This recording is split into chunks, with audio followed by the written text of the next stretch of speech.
कच्छ घूमने गए हो और माँ आशापुरा के दर्शन किए बिना वापिस आए हो, ऐसा तो हो ही नहीं सकता। तो हम आज गए भुज से मातानो मठ, जहाँ पे माँ आशापुरा का बहुत ही फेमस मंदिर है। तो वहाँ पर हम दर्शन करने गए और दर्शन तो किए ही माँ आशापुरा के, लेकिन वहाँ पर हमारे सौभाग्य से हम कितने एक्साइटेड है कि हमें कौन मिल गया वहाँ पर, मंदिर के ट्रस्टी और कच्छ के महाराजा के युवराज मेघदीप सिंह जी हमें मिल गए। और यही नहीं सिर्फ मिले, उन्होंने हमें मुलाकात का समय भी दिया। तो उनसे यही वीडियो में आगे उनसे एक मुलाकात भी है, वो भी आप सबसे हम शेयर करने वाले हैं। और मुलाकात में ये मंदिर में माँ आशापुरा की प्रागट्य कैसे हुआ कि बहुत सारी स्टोरीज है, लेकिन महाराजा के उसके हिसाब से ये हिस्ट्री क्या है वो उनके मुंह से हमें ये जानने को मिला। और दूसरी इसी वीडियो में आपको ये भी जानकारी मिलेगी कि हर नवरात्रि की 8 को एक पत्री विधि होती है।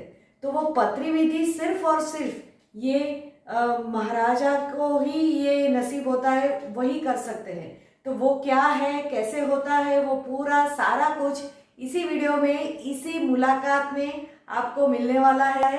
हमने उनसे मुलाकात की है, तो ये बहुत ही हमारे लिए बड़ी बात है कि ये हमें इतना उनका अमूल्य टाइम दिया। तो वीडियो में एंड तक बने रहिए और वीडियो पसंद आए तो लोगों से शेयर भी कीजिए। तो बिना टाइम लिए हुए वीडियो शुरू करते हैं।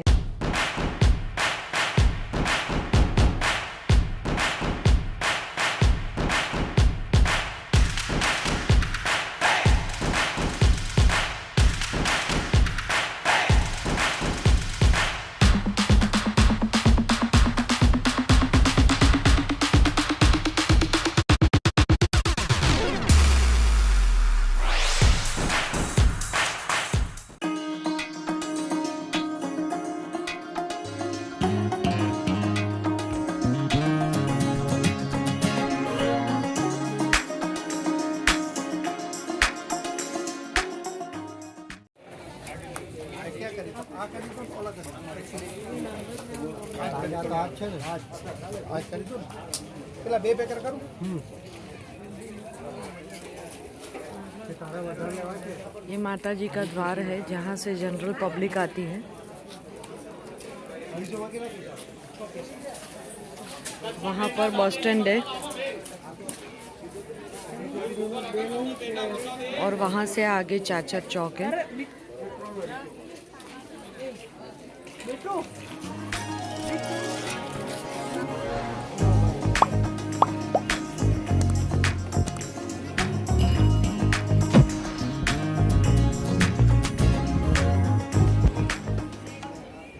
सामने ये माता जी का मंदिर, अंदर फोटोग्राफी अलाउड नहीं है। और इस साइड प्रसाद के लिए भोजन कक्ष है। यहाँ पर अतिथि गृह है, आप रेस्ट कर सकते हो, ऐसे रूम है। और फ्रेश होने के लिए मतलब टॉयलेट भी इसी साइड है, स्नानागार भी इसी साइड है। पानी का बहुत ही अच्छी फैसिलिटी है।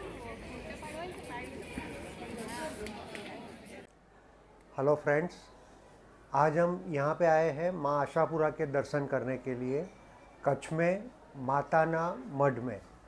तो वहाँ पे हमको मिले महाराज कुमार मेघदीप सिंह जी और इनके मामा ठाकुर प्रताप सिंह जी रामगढ़ पिछवाड़ा राजस्थान से हैं। तो ये दोनों हमारे सौभाग्य से हमारे साथ है अभी। तो आइए मेघदीप सिंह से सुनते हैं माँ आशापुरा की हिस्ट्री के बारे में। तो मेघदीप सिंह जी, आप हमें बताइए कि माँ आशापुरा की हिस्ट्री क्या है। जी ज़रूर। नमस्कार। ये करीबन 2000 साल पुरानी बात है। ओके। और इसमें क्या है कि एक राजस्थान का एक बनिया था जिसमें उसको एक सपना आया ओके कि आशापुरा माता जी है जो उनसे मिले होंगे सपने में। और उन्होंने ऐसे बंद दरवाजों में बोला होगा कि मेरे को 9 दिन कम से कम लगेंगे प्रकट होने में पूरा Okay. जमीन से। ओके, उससे पहले अगर आपने खोल दिया तो मेरी जो प्रोग्रेस है वो वहीं रुक जाएगी। रुक जाएगी। तो फिर ऐसे 1-2 दिन गुजर गए और कोई 5वें दिन या 6ठे दिन में वो बनिए से रहा नहीं गया, हम्म, क्योंकि वहां से क्या है एक्चुअली उसको खुशबू और ये सब आने लगी तो उससे रहा नहीं गया। तो उसने उत्साह में खोल दिया दरवाजा और फिर उसने देखा कि माता जी के जो उनकी जो उगे हुए थे नीचे से जमीन जैसे एकदम पहाड़ टाइप में से, आज भी अगर आप देखेंगे तो वो उनके जो मूर्ति तो नहीं कह सकते, जो प्राण प्रतिष्ठित जो उगे हुए हैं वो आज भी आपको देखने को मिलेगी आपको। तो ये एक इतिहास है, जो छोटा इतिहास जो बोलता है इसमें, और करीबन 400-450 साल पुरानी हमारी एक राजी परंपरा है एक परिवार की, जिसमें ये चमर विधि, एक पत्री विधि करके एक विधि आती है इसमें, जिसमें हर नवरात्र में और इसकी एक पूजा होती है। जो कच्छ का जो राजा होता है वही ये पूजा कर सकते हैं, जो direct descendant of the royal family होते हैं वो। तो जैसे कि आज इस साल मेरे ग्रैंडफादर एच हनुवंत सिंह जी जो है उन्होंने पूजा की थी। तो इसमें एक्चुअली आयना महल से हमारा एक प्रोसेशन आप कह लो कि एक मंदिर है वहां से, जहाँ से वो पूजा शुरू होती है। हमारे राजघरा के पंडित और सब 400-450 लोग इकट्ठा होते हैं वहाँ पे, और फिर वहाँ पे छोटी सी वो पूजा शुरू करके और वहां से भुज से हम निकलते हैं। चमर उठाई जाती है। चमर एक ऐसी चीज है जो एक मोर का पीछ, मोर का पंख होता है, जिसको ऊपर से छील देते हैं और उसको कोई 50-60 एक हाथ में ऐसे 2 हैंडल बनते हैं उसके, और वो फिर राजा के कंधे में ऐसे आ जाता है। अच्छा, वो भुज से लेके आते हैं और ऐसे ही रख के ही आते हैं? नहीं, फिर अभी तो जैसे जमाना बदल गया है, पर पुराने जमाने में वो कंधे से नीचे नहीं उतरता था चमर, उनको उनके कंधे से ही लगा के रखना पड़ता था।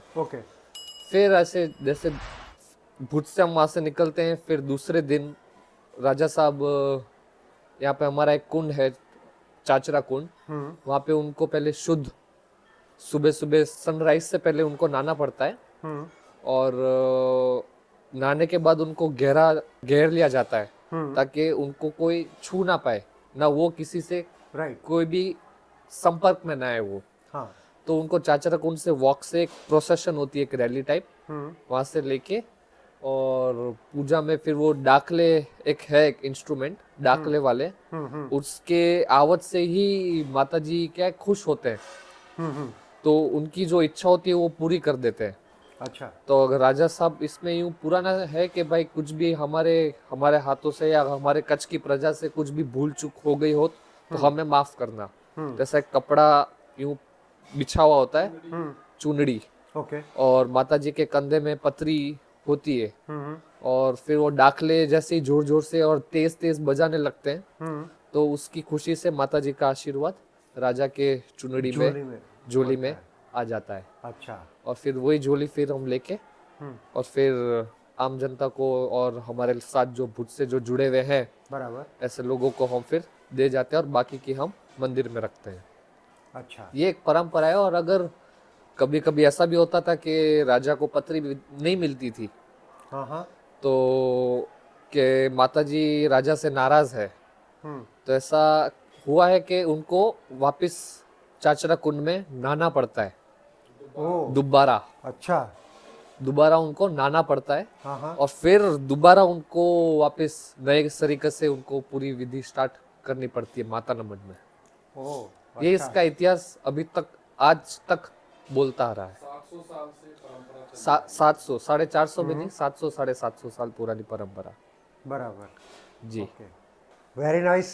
ये हमको पता ही नहीं था। वैसे हमारी भी कुल देवी है जी, आपकी इष्ट देवी है, हमारी इष्ट देवी। हाँ, जी, मगर हमको ये इतिहास इतने डिटेल में मालूम नहीं था। तो थैंक यू वेरी मच नहीं नहीं, ये डिटेल्स हमको प्रोवाइड करने के हमारा लिए। भी फर्ज है आपको बताने का। नहीं वो तो बराबर है, और हमारे व्यूअर्स को भी इससे बहुत ही फायदा मिलेगा। जी जरूर। तो जय माता जी, जय माता जी, जय आशापुरा। जय आशापुरा।